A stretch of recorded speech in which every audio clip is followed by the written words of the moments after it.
in the boat with you, okay? So it's day 3. Yeah. You're getting ready for takeoff. There's only 9 other guys fishing with you. What's going through your head? What are you doing to keep yourself calm? What are we doing? So actually, I think the biggest nervousness and anxiety of it was driving to the boat ramp. Until I got to the actual boat ramp and got out of my truck and was doing interviews and stuff like that. It was that 30-minute ride to Harley where I was like, dude, I made it here. What am I gonna do today? All this stuff going through my head. My ADHD's going crazy. And then I get there and I just take a deep breath before I get out of the truck. And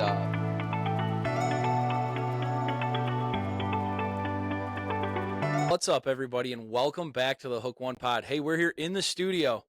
Yeah, the actual studio. It's pretty crazy to say.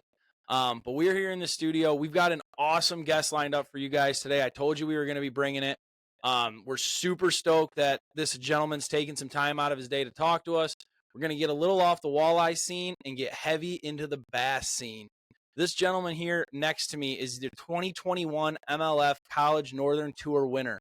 He's the 2024 Bass Legends Trail Team of the Year. He's the 2024 Bassmaster Open second place finisher behind a Bass Elite Pro, Jay Shakurit. I'd like to welcome Aaron Jagdfeld. What's up, brother? how's it going, man? I appreciate you having me. This is awesome. It's gonna be a good time and a cool experience, so I'm looking forward to it. Yeah, man, we're looking forward to talking some fishing. It's probably something that you do all the time, so this will be super easy. We actually got hooked up through a mutual partner of ours. Those guys over at Whitewater, awesome dudes. Great guys. But what's meant up, man? Let these guys know, where can they find your social medias? Do you have any other sponsors besides that? Tell them a little bit about yourself. Yeah, so my main page that I use is on Instagram. It's just Aaron J Fishing, and then I also have Facebook, which is just my name, Aaron Jagdfeld. And for the sponsor scene, like we were saying, Whitewater, great guys, great products, love their stuff. And then also Jewel Bait Company out of Arkansas, great guys, great people. I've been with them now for 7 years, and yeah, gonna keep it rolling. That's awesome, dude. Speaking of Whitewater, shameless plug coming in the episode. If you guys use the code below, right here, they sent us the code. You can plug that code and you can get up to 25% off anything on the Whitewater site. Those guys have been super supportive moving forward. They've got really good gear right out of Muskegon, Michigan, is where it's based out of. So obviously, if you want some of their tech shirts, come on in and grab your sweet Hook One tech shirts. Otherwise, head over to the website, use this code right there, and that'll pop it up. You'll get 25% off your entire order. So anyway, Aaron, back to you, brother. How long have you been fishing, and what's one of your earliest memories of being on the pond? Dude, it's so actually it's kind of a funny thing. My mom has a picture of me as a baby. I don't know how old I was. I was probably 6 months old, and I have a shirt on that says "Born to Fish." So I've grown up around it. Um, Honestly, I can't even tell you my first memory. It's been just being in the boat with my grandpa since I was 2 or 3 years old. It's been awesome. My grandpa was actually a walleye guy, so I grew up around walleye and perch fishing my whole life, and yep. Shout out Gramps. So, yeah, you're right. Yeah, I grew up fishing, trolling plugs on Burt Lake, night fishing up north. Oh So boy, that's what I grew up doing. Yep. I see why you transitioned to bass fishing. Yeah, not big into the trolling anymore. I still like jigging the river. Jigging the river's fun. Keeps me active. So, but yeah, no doubt. Has like tournament fishing always? We're gonna dive a little bit as we go on, just for the listeners, guys. As we go on, we're gonna dive into Aaron's college fishing experience, and then into this Bassmaster Open that I'm assuming has been a whirlwind for you, in finishing the way you have. But has tournament fishing always been like this is what I want to do, is tournament fish? Has that been like the thing? yeah, honestly, ever since my grandparents had a close friend that was big into bass fishing, so he used to give me a bunch of Bassmaster magazines and stuff like that. And I was super competitive growing up, played hockey and lacrosse, so I've had a super competitive background. And yeah, I mean, I think I fished my first tournament. It was like a bank tournament, and I was 7 or 8 years old, and I caught a 25-inch pike, which won it. And I think ever since then, I've just been hooked on it, and really got into it in high school, and then progressed into college. So it's been kind of something that's been in my life since I was born. So Dude, that's awesome. We actually have a here in Marine City, one of my really good friends puts on, it's like August 3rd this year, I believe. It's that first Saturday. He does like a free kids Hmm. fishing tournament, and like we donate a charter, Right. and his girlfriend is a phenomenal taxidermist, so she donates a mount to like the kids. But and then we do a derby Hmm. and we try and get the kids involved for that exact reason, dude. It's like Yeah. if you can Yep. have that experience as a young kid, it'll change your whole life. Hmm. 100%. Yep. Um That's exactly how it went for me. Same kind of deal, same kind of tournament. yeah. Yeah, just, who cares what you catch, just catch something. Right. Exactly. Um So what's the process been like for you so far? Were you able to fish in high school, or did you kind of choose your college based on fishing? Like what's the process been like you from 7 years old till now? About. So actually my background's a little bit different than a lot of other guys that come into college fishing, with the high school opportunity nowadays and high school Bassmaster and stuff like that. I didn't come from a boating background tournament wise. I actually fished kayak tournaments all through high school. My sophomore year of high school I got into um, a wilderness systems kayak. Those guys are awesome. They gave me an opportunity then and it kind of just took off from there, like I wanted to be in a bass boat, but I couldn't afford one.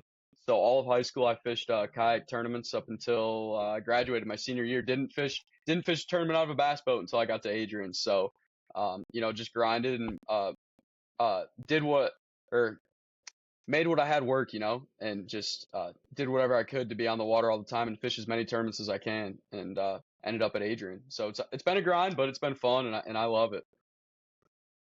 Dude, I actually love that answer. I didn't know that was going to be the answer moving forward. And I love that Yeah. answer because, like, for kids around here, we don't have that opportunity. Like, you can fish, like, East Right. Side Elites or the Anchor Bay Fishing Club would be, like, the Hmm. two.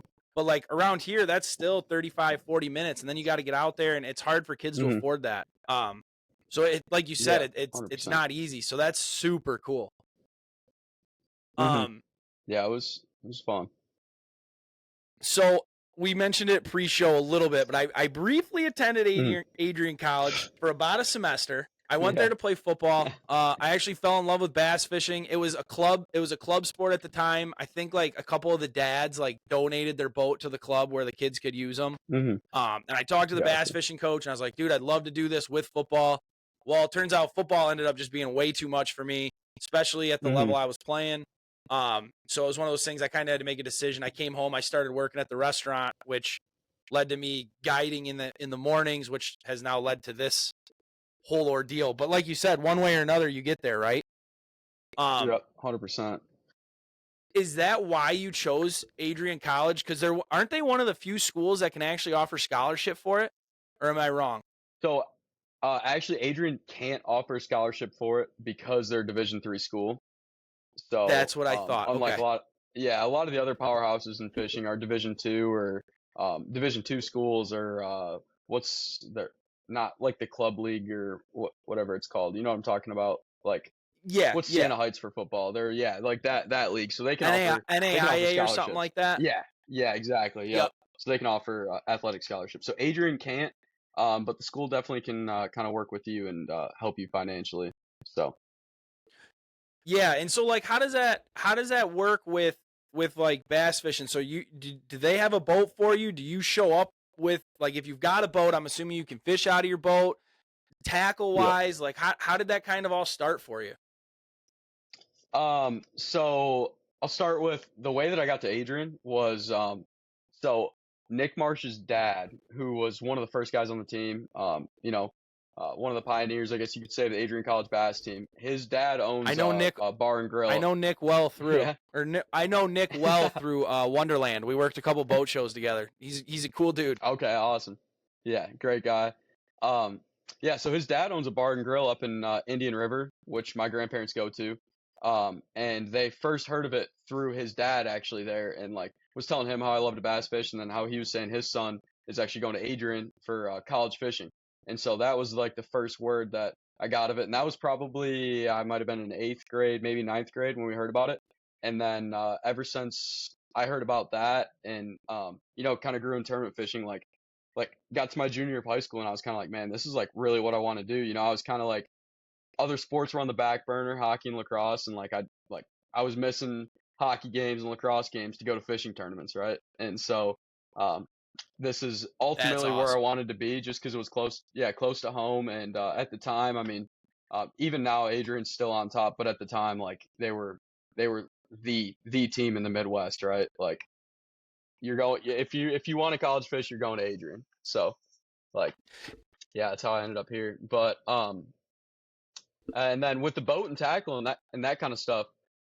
So it was a lot different when I first got here 5 years ago. There were a lot less guys on the team that had boats and stuff like that. So when I came in, we had 4 school boats. We had 1 new Ranger, 2 older Rangers, and then aluminum Ranger. And then the schools always had 3 trucks. So that's the biggest thing nowadays is having those trucks to be able to tow, take it, hook it up to your boat and tow them to tournaments and not put that wear and tear in your own truck. But we still have 2 boats through, like you said, Wonderland. Great people. We have 2 Skeeter. We have FXR 20 and FXR 21, and then we still have 3 tow vehicles that we take to tournaments. What boat are you riding in now? So I'm in my second Phoenix 721. Love Okay. that boat. It's been great to me. The only reason that I got the new one is because the old one was starting to get higher in hours and stuff like that, and moving to the next level, I didn't want to have to worry about that becoming a factor here in the next year or so. So I just figured before that Ye- value deteriorated, get rid of that one and jump into another one. Yeah, I don't think a lot of people realize how many hours you guys are putting on your motors just simply Yeah, scanning. Like the hour meter yeah, goes up, and when no, you go to sell a boat, nobody really cares that 100 of it's scanning. They don't give a shit. yeah, exactly. No, they don't. I think I got my boat the last weekend in March this year, and what are we now? We're middle of July, and I got like 130 hours on the motor, and so Sounds like we need to it's get gonna you be into a well over Skeeter. 200. Dude, that'd be awesome. Great boats too, and I'd love to have a Yamaha. I'll tell you that. Not no diss on Merc, but them Yamahas are awesome. Yeah, that's honest to God. Like when I got my boat, that was a big thing that drove me towards Skeeter in the first place. Was like for walleye boats, dude. Hmm. Everybody's going with Merc in Brunswick, so it's hard to find Yeah. a Yamaha. And then I was fortunate enough to meet those guys over at Wonderland. I know another teammate of yours over there, Owen. He's Hmm. selling them. But those Yep. guys are super Yep. cool. They've been super good through the process. They're fishermen. It's a boat dealership that are like they've got fishermen. Kevin, the general manager there, fishes quite a bit, so they really like knew what I was looking. They were really able to help me out, basically. Um, Yeah. but regardless, I thought they did a lot with the Adrian team, but because they're so close, you know. Hmm. Yeah, they do. Oh, getting a phone call. Trying Oh, to you're good. close out of that phone call. Am I still in? It's not important, is it? Sorry You're about here. that. I should have sounded. No, no, it's just one No, of my you're good, buddies dude. You're still FaceTiming me. here. Cool. um. So, um, what? How do I want to? What is the season like? What is the college season like? When does it start? When does it go till? How does all that kind of work with the college season? Yeah. So it's a long season. I'd say it's pretty much never ending. I mean, we probably get maybe 2 months off, but for the most part, it starts yeah, it starts in January. It starts in January, and then gosh, I'm trying to silence this thing. Um yeah, it starts in January, and pretty much is pretty heavy through the season all the way through about June for that I'd say second semester of college, spring semester, and then it slows down a little bit. Come summertime, you'll have one here and there, and then picks back up come September when we're back in school, and then usually that's when the Bassmaster National Championship is in that time frame. I think this year it's in August, and then MLF is usually sometime early spring around late January, February. So yeah, I mean I'd say pretty much. I don't think I fished a Yeah, tournament dude. in November or December. Other than that, I think I've fished a college tournament every month. That's pretty epic though, man. It keeps you busy, and what's nice is like so the summer months you're allowed to fish other tournaments. Like if you wanted to jump into an MLF tournament or you wanted to jump into, like how you jumped into an open, are you allowed to do that while you're still in college? Mhm. Yeah, yep, 100%. So whenever you got free time, you can jump into whatever kind of tournaments you want. So it's Are they yeah, hooking you up with like you said, NIL it's or nice in the what? summer and stuff like that. We gotta start getting you some I don't know how NIL. much that's moved into bass fishing yet. Well, I'm graduated I now, guess so sponsorships are. Yeah. So yeah, whoever yeah, hears that, exactly.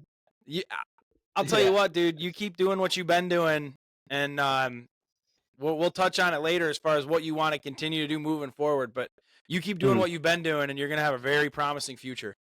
Um, I appreciate so it. let's kind of roll into that, man. I really want to get into this Bass Open because there were some sticks that Mhm. fished this. I mean, dude, you're upstage with Jay Shakirat. You're on stage with Taku Idu. You're on stage with some serious dudes. What was the week leading up to the bat? Like, I guess, are you familiar? So like I'm right, Lake St. Clair's my back door or my backyard, Mhm. essentially. Yeah. So it's a little bit easier Yep. for me that it's close. Did you fish Lake St. Clair a lot leading up Mhm. to this? Did you have high expectations? Give me a little bit of like what it was like leading up to it. Yeah. So I'm from Rochester Hills, so about Oh 30 yeah, minutes from the Selfridge ramp. So yeah. So that's when I lived at dangerous. home, I fished Lake St. Clair. Yeah, I fished Lake St. Clair a ton, and I do call that place home, even though I'm living down in Adrian now. Still call it home. That's my favorite place in the world to fish, and whenever I get the opportunity to get out there, I can. I'm going out there this weekend for a tournament, fishing Saturday, Sunday. Um, but yeah, no, honestly, I did. I really did have high expectations. My buddy Braden Feder and I, we both have spent a lot of time on St. Clair in these Yep. last 3 years, and we worked together for the BFLs and other team tournaments and stuff like that. And it's been tough the last month. I haven't been able to. I didn't get to fish Erie, St. Clair, any of that. So I didn't really know what was going on. Can't get any information or anything. Can't fish out there. So didn't really have a clue whether any of that stuff was going to be good out there or not. But yeah, also touching on what you said, I'm sure we'll talk about it later, but it was incredible that last day going out next to like Jay and Taku and all those guys, just looking around and seeing them. It was like holy cow, like we're here right now and like it's happening. So Yeah, and like you're doing it. You're doing it, dude. yeah, I mean, yeah, over it was over 3 days, crazy. you weighed 71 pounds and 12 ounces. Like if you would have had a banger day 4, if you fish an Elite Series tournament and you would have had a banger day 4, you would have had a Hmm. century belt. Yeah, it's insane to think about. I cannot believe the weights that place was putting out, dude. We haven't seen anything like that since 2018 when FLW was here. When I No. think Chad Grigsby won it with 97 pounds. Like that was the last time it's looked like that. Mm-hmm. So Even when the Elites were here, what was it, 2 years ago when the Elites were here, they didn't see that kind of weight. I mean, there were some really nice no, yeah, bags weighed, but they weren't Joey. showing off like that. No, yeah, Joey won it with 91, I think is what it was, and then most of the guys were in the mid to upper 80s. 22 to 23 and a half a day. It wasn't this 24 to Yep. 26 a day. So. Yeah. Yeah, it's pretty crazy, man. So real quick, because I know a lot of our listeners aren't super like invested. Well, and I know a lot of them watch the bass tournaments, but they might not know this. Mhm. Explain why you couldn't fish Erie in St. Clair and why you can't get information because that would have costed you the whole tournament. Yeah, 100%. That's a big thing when it comes to the bat.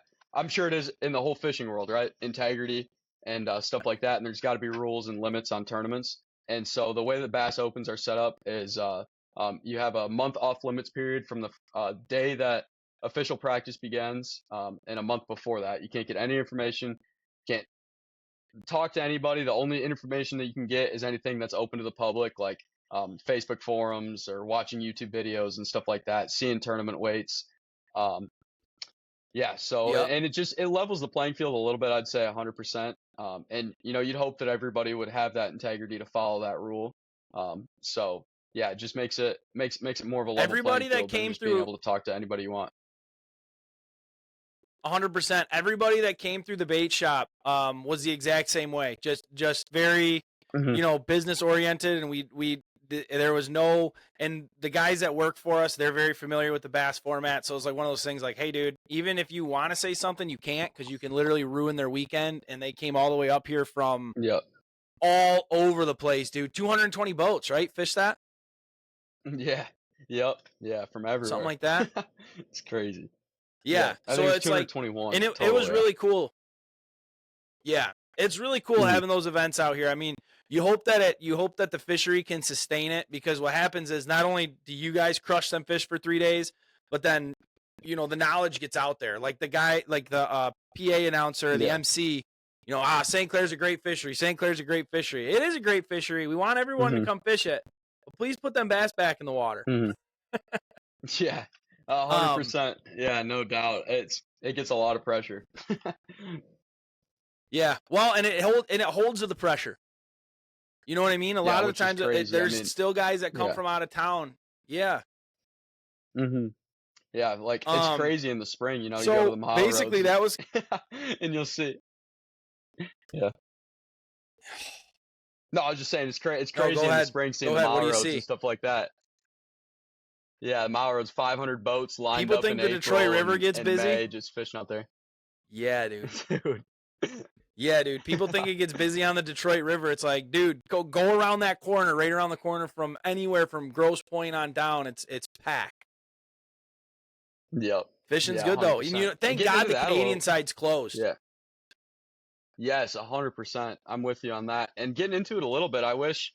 I know I wasn't really around for it in the bass fishing world, but I think it was like 2000. I'm probably wrong on this, so I don't even know if I want to say a date, but like 2008, they changed the rule where you could fish before that third weekend in June. And I know those fish get pounded bed fishing wise. Like you catch fish that are on beds that have 3, 4, 5 hook holes in them, or a drop shot hook in them, and it's just like, man, like I'd like to see something changed for these mile roads fish and Anchor Bay fish that don't get to maybe reproduce like they should, without getting hooked 5 times. No, I love that, dude. I mean, what do you personally, what do you think the fix would be? Because for me, I always thought about, even if you just close it down for 2-3 weeks, like just shut it down for 2-3 weeks, just so these fish can get off their beds. Yeah, I'm 100% with you on that. I love the being able to go out there and enjoy the fishery and stuff like that all spring, because that's honestly when fishing is the best, is that March, April. But if somehow we could, manage it maybe a little better, just to give those fish a break and let them reproduce, so those plays can continue to grow and get better, over time. So like you said, maybe close it down for 2-3 weeks when that main spawn's happening, late May or something like that, just to give those fish a break. But obviously, I mean, it hasn't taken a toll on them, because this year's been insane, like probably the best weights we've seen and probably ever from just this tournament alone. So. And you would probably know better than me, maybe not. Seemed like a lot of boats stayed on Lake St. Clair. It didn't seem like a lot of guys went to Erie. It didn't seem like a lot of guys came up the river and up to Huron. Huron had some really nice fish, but with those north winds, especially on day one, you couldn't even get up there. So it seemed like, I mean, a majority of it was a St. Clair tournament. Yeah, 100%. It used to be, watching like the old Bassmaster stuff, it was like if you stayed in Lake St. Clair, you had a good shot at making a top 10. Maybe a shot at winning it, but a lot of those guys that used to win those tournaments were up the St. Clair River, running to Erie, those guys in the top 5. And now it's like, if you're leaving Lake St. Clair, you're kind of taking yourself out of it with how good that fishery is right now. So.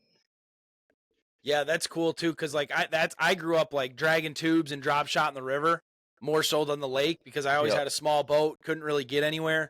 And there are some really big fish in the river. There's some really nice fish in the river, but it just goes to show you how good, how many good fish are on St. Clair.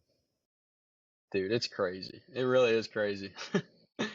It's such a blessing, dude. Like, I don't know. I keep saying it, but like, people don't realize it. Like, unless you're in this business and in this industry, and you get to see, like, especially for you, you get to travel and fish all these different lakes and see all these different bodies of water. I mean, besides for St. Lawrence, because it's pretty hard to argue with what's going on up there, it's really hard to beat St. Clair. Dude, it really is. Like I think a lot of the Adrian guys and college guys will attest to this. You roll down to like Lake Darnell, and it's taken 8.5 to 10.5 pounds to be in the top 25, right? And then you get to come back home, and that's always a fall tournament. That's always in October. So you get to come back home in the fall and go out to Erie and just blast them, and you're catching 28 to 30 pounds of smallmouth. It's like, dude, we're truly blessed with where we live, and we have some incredible fisheries around us. Yeah, dude, I appreciate that. Obviously appreciate the love for the home water. Now, how did it compare to a college event? Because college events are team events, correct? Yeah. Yep. So it was. But as far as like dude, the weigh-in and everything. Yeah. I mean, honestly, the biggest difference for me was the practice days. It was a long grind of a practice because for most of the time for college, we're practicing for 3 or 4 days. You go, you got a buddy in the boat, and you can talk to him, take your mind off of things. But for practice here was 5 days, and that's how it is for all the opens. It's 5 days of practice by yourself, sun up to sundown. I was probably getting off the water around 6 o'clock every day. So, you're on the water at 5:45 and 12 plus hour days for 5 days kind of takes a toll on you. Um, but honestly, the tournament was awesome. I love fishing team tournaments, but I also like fishing solo. And coming from that kayak background, I, I fished my first tournament solo, so that's kind of how my brain's always been wired and stuff like that. And don't get me wrong, I love fishing partner tournaments. That's what I credit a lot of my success to is being in the boat with so many different people and learning what they taught me because definitely would not be here without them. But Yeah. yeah, it was awesome. Yeah, I didn't even really think about that. When you're working with teammates, you are bound. I mean, you get to work with so many different teammates. You get to learn a ton. But when you're out there by yourself for 12 hours a day, dude, hmm how much did you learn about St. Clair? You know what I mean? Yeah, yeah, no, 100%. Um, what about like the weigh-ins and the like the trailer and the facilities and like just the overall like feeling of it? Could you tell like for you that it was just kind of a step above, or did they kind of bring it at those college tournaments too, like that?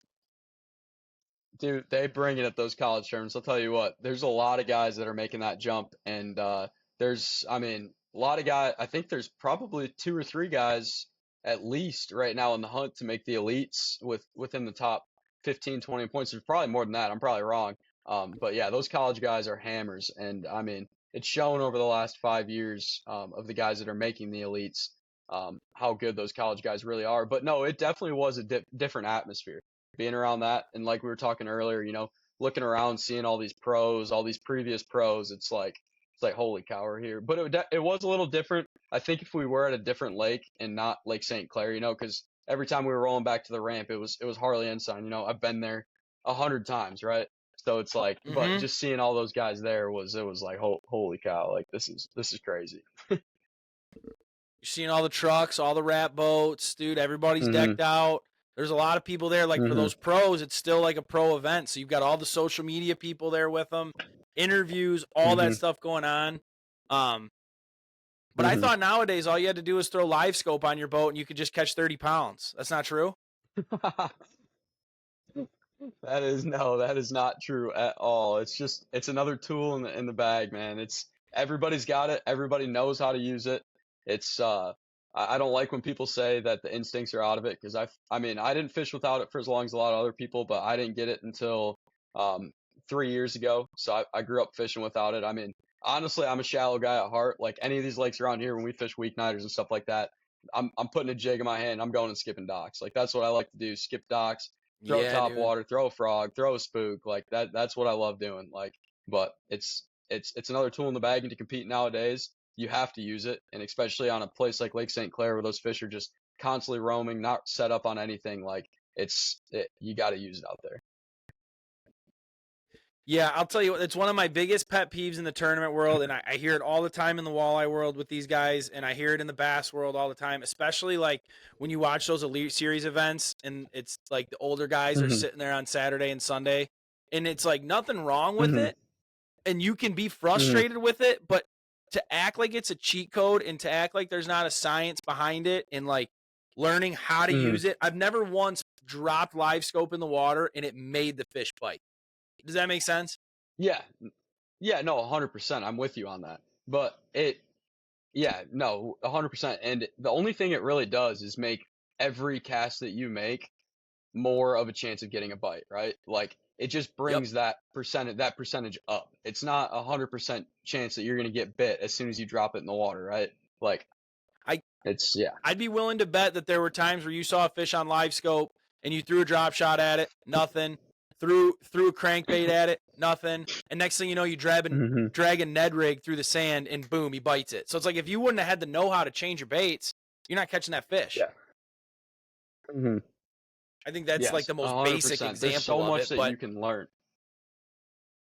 Yeah, there's so much that you can learn from it, that and I will say it definitely has shorten the learning curve a lot versus a lot of times, on the pros, even 10 years ago, you were seeing a lot of guys like veterans, like 50-year-olds. Like these guys have been learning it their whole life, but now there is live scope and you can see how these fish are reacting to your bait and make that quick change versus going down the bank, flipping a jig for 4 hours, and you're like, wow, I only got 2 bites. Let me switch to a beaver. And then you switch to a beaver after 4 hours, but now you can see him on live scope pitching into laydowns and stuff like that. First 5 fish, you pitch at them and they swim away from it. And you're like, okay, now let me switch to a beaver a half hour in versus 4 hours later, Yeah, 100%. And that was the whole reason I Mm-hmm. got live scope. Like when I fish a lot by myself.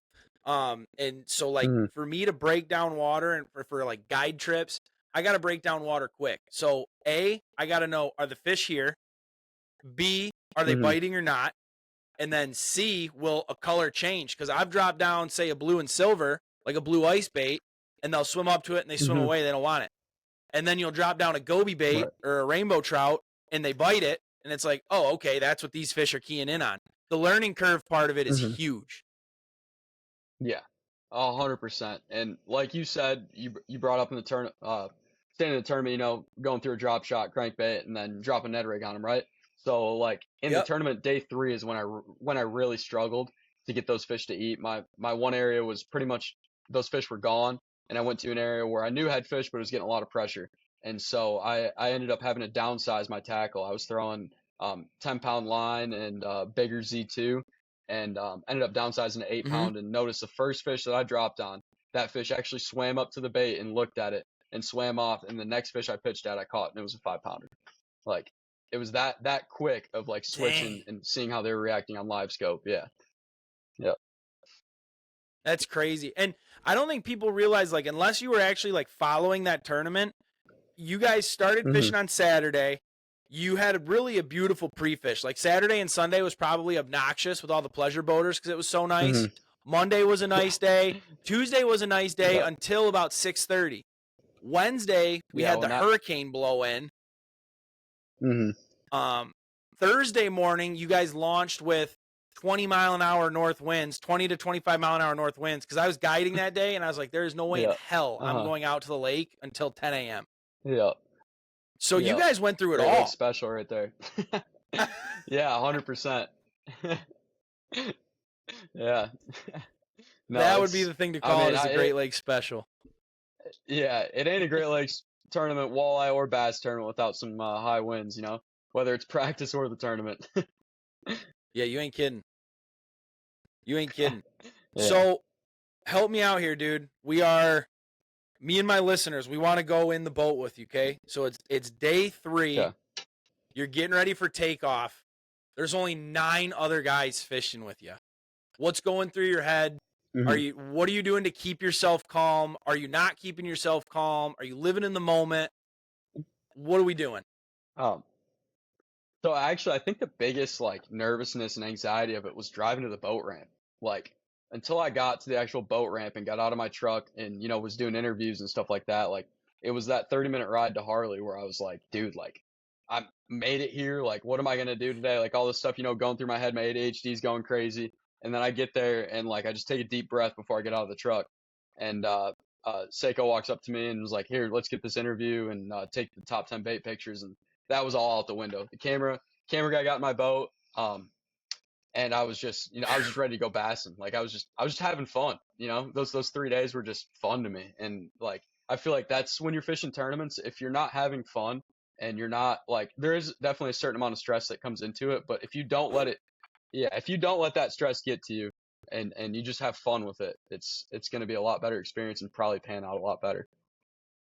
You gotta have fun with it, man. Like the stress is gonna come. I'm assuming you had Mhm. jitters, right? Your foot's probably shaking a little bit. Your hands Yep. probably shaking a little bit, but Mhm. it's good nerves. Like it's letting you know you're ready to go.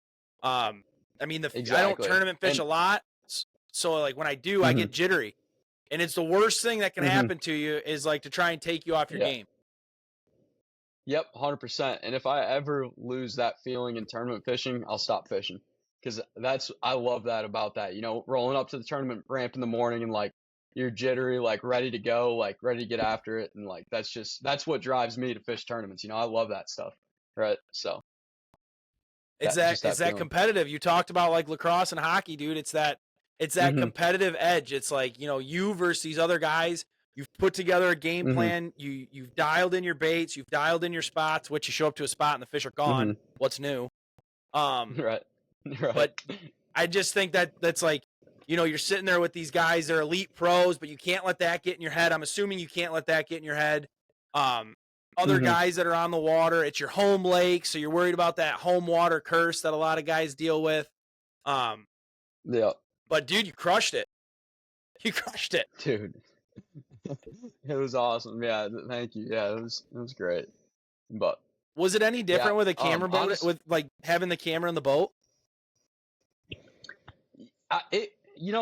it kind of was, but it was the same thing, when he got in my boat and like we did my first interview and everything like that, I was like, wow, like I have a camera in my boat, like my family, friends, people are gonna be watching me on live today. And I wouldn't say I grew up around a camera, but my buddies and I messed around, YouTube filming, doing that kind of stuff. So I've been in front of a camera. I enjoy like filming Instagram reels and stuff like that. So I don't really mind being in front of a camera. And yeah, I mean, it was the same thing. Like when we got out to that first spot and I put the trolling motor in the water, I just blocked it out and acted like he wasn't there. Almost like the way that I think I brought it into myself and like accepted it was it's just a friend in the boat, right? Like it's just like people Yeah. watching you on live. Like I'm just having fun and just talking to my buddy in the back of the boat, just enjoying it, right? Yeah, so you're a bass head. You love bass fishing. You love Mm, the bass series. I'm guarantee you watch a ton of Elite Series events, and I guarantee you're oh yeah. watching Bassmaster live. Did you feel any pressure to Hmm. like you knew people were watching you? Did you feel pressure to like talk to the camera, or were you like, just do your job and I'm gonna do mine? Is that kind of how it went? Yeah, I mean, honestly, I was kind of excited to be on camera, nervous too, but I was excited because a lot of my friends had talked me up the night before, like, dude, I'm so pumped to see you on live. Like we were joking about it, like a month before, months before, like, dude, you're gonna make it on live. Like you're gonna get there, we're all gonna be watching you and stuff like that. And I was like, yeah, for sure, dude. Like, yeah, definitely. And then honestly, for it to end up happening, I was so excited. And I have a great support group around me, my family, all my friends wouldn't be to where I'm at. So just for them to be able to almost be in the boat with me and watch me and then getting off the water and hearing from them, like, dude, it was awesome to see what went down today. And so it was fun. Yeah, dude, you beat me to it. I was literally about to say you've got a great group of friends. Like you've got a great group of boys that support you like that. All right.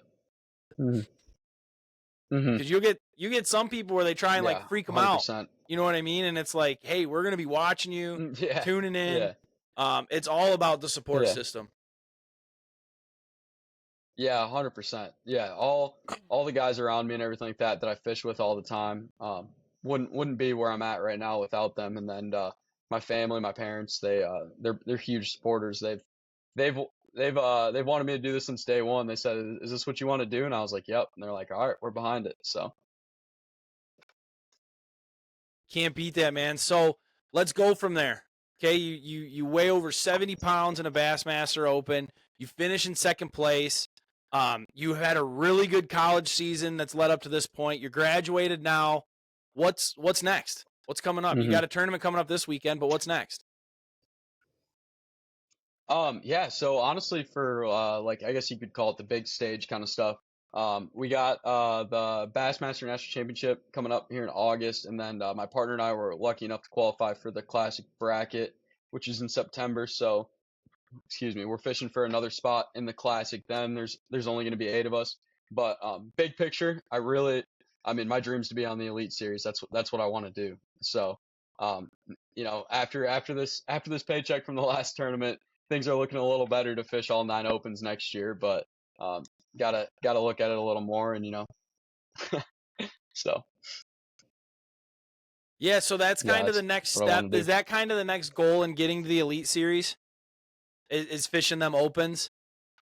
Yeah, yes, 100%. I think I've said it for five five to maybe 8 years now. Like that's what I want to do, Like I always said it even before that I said it, but this year kind of fishing that open and then how well the college series has gone, like I'm like like, okay, I can actually, a little self-confidence. Like I compete with these guys and see might be able to make it happen. But I figured, I'm young now. I don't have any obligations. I'm living cheap at my buddy's house, and got a good job, got a great boss. He gives me the time off that I need to go fishing, and so I got a great situation right now. So I figured if I'm gonna do it, now's the time to do it, and I'll figure it out later if it doesn't work out. But don't really have a plan B. No, dude, you got to go for it. And if you're gonna go for it, forget the plan B. That was kind of how this bait shop Right. came up. And it was like I didn't have a plan B Mm, after that. We had a family restaurant, sold it. This is what I wanted to do. I wanted to guide. I wanted to have a bait shop.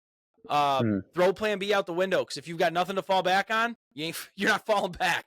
mm-hmm. Exactly. That's how I'm feeling right now. No plan B, just going for it. At 23 years old, try to make it happen.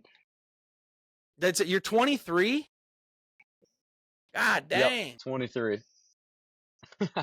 dude. That you're in the best. Yeah, You are in the best years, dude. You got to go for it. That is congratulations, right. man. That's exciting. What's coming up this Thank weekend? you. My buddy Braylon and I were jumping into a DNR series tournament out on Lake St. Clair. That's on Sunday. So I'm gonna try to slip out of work a little early tomorrow, make it home, and then Saturday morning get out there, get a little practice in, and then probably hang out with some buddies from home. Probably do a few things we probably shouldn't before a tournament, but get up early and get to the ramp and hopefully make it happen Sunday. Anyone that knows this business knows you need a couple adult pops before a big day. Whether it's a big charter, a big Exactly. tournament, whatever it is. You got to Yep. get right. Yep. 100%. Yeah, exactly. If you It wouldn't really be want right to get without it. right, let me know. If you really want to get right, let me know. I'll send you a bottle of Pilar rum. This stuff is awesome, dude. Those guys are great. I don't know if you want to be Sounds drinking rum. good. You'd be a little hungover, but Yeah. Hey, maybe for a celly after Sunday if we win the tournament. oh, where are you guys launching out of? I think we're going out of Harley. It's either Harley or Selfridge. Harley or Selfridge? Okay. Yeah, maybe Yeah. we'll have to have a Yep. celly. We'll have a we'll Yeah, freaking sounds host it. I'll good. tell you what, if you boys win it, I will host it. All you got to do is show up. Sounds good to me. Hey, I'll be there. You can count me in. Yeah, I'm telling you. After this conversation, we're gonna have to get on the boat and do some fishing together, man. But that'll be Absolutely. exciting. What's the next You got another Did you say you guys are fishing the national championship? Yeah, so the national championship is I want to say August 22nd through the 24th on Lake Hartwell, down in South Carolina. And So where's that been at? there a couple times. I like that place. It's like South Carolina. South Carolina. Yeah, that's Yep. my bad. You cut out for a second. So I cool didn't hear what fishery. lake it was. Oh yeah. Oh yeah, all good. Yeah, Lake Hartwell, South Carolina. It's a cool fishery. It's Yep. really it's one of my favorite places outside of Michigan. It's loaded with fish everywhere you go. It'd be harder to not be around fish than it is to be around them there, but it's just a matter of size. Where do you guys fish for the bracket challenge? Oh, so we don't know yet, actually. They're gonna announce that at the national championship after yeah. So the guys that win the national championship will be in the college bracket, and then once that happens, they'll announce where we're going. Um so it's probably gonna be a smaller lake that nobody's ever really heard of. That's what they've done the last couple years. Last year, I want to say they were in Kansas, and then before that they were at a little lake in North Carolina, I think. So they usually pick kind of a weird place, but it really levels the playing field because everybody has the same amount of time to figure out what to do and somewhere that nobody has any experience on. So, That's awesome. Well, that leads me into my next question that I wanted to mm, ask you as we kind of get towards the end here is like, what advice would you mm, give somebody that's trying to break down? Well, I guess start with what advice would you give somebody that's trying to break down Lake St. Clair for all of these walleye guys that listen that might want to bass fish? But like after that, can you explain hmm like how do you break down new water? What's the process? yeah. So, Lake St. Clair specifically, kind of like I was saying about Hartwell, it's a lot harder to be away from fish than it is to be around them. So, you do a little bit of research and kind of figure out the main areas where guys catch them, especially if you're new to the lake. Um, you pick one of those areas and you kind of just fish, really. Like, um, what actually me and my buddies gave it a name. We call it jump shooting out there. So it's like we'll fish for, let's say, maybe a tenth of a mile, quarter of a mile, and either if you're running into smaller fish, 2 to 3 pounders, or if you're not seeing any fish, what we'll do is we'll jump up on pad and run another half mile ahead, right, and then get off a pad, fish around for a tenth of a mile, quarter mile, and then same thing. If you're not around those 4+ pounders, jump up another little further because they're not structure oriented out there. So you're fishing for a nomadic school. So one day they can be there, one day they might not be, but you just always got to constantly be moving to run into those fish. So fishing fast and fishing efficient is the way to go out Yep. there for sure. Um, and So then what about when you new pull up bodies to a of lake? water. So Oh, honestly, go it's ahead. kind of a yeah. No, go ahead. What were you gonna say? Nope, you were beating me to it. Go ahead. Okay.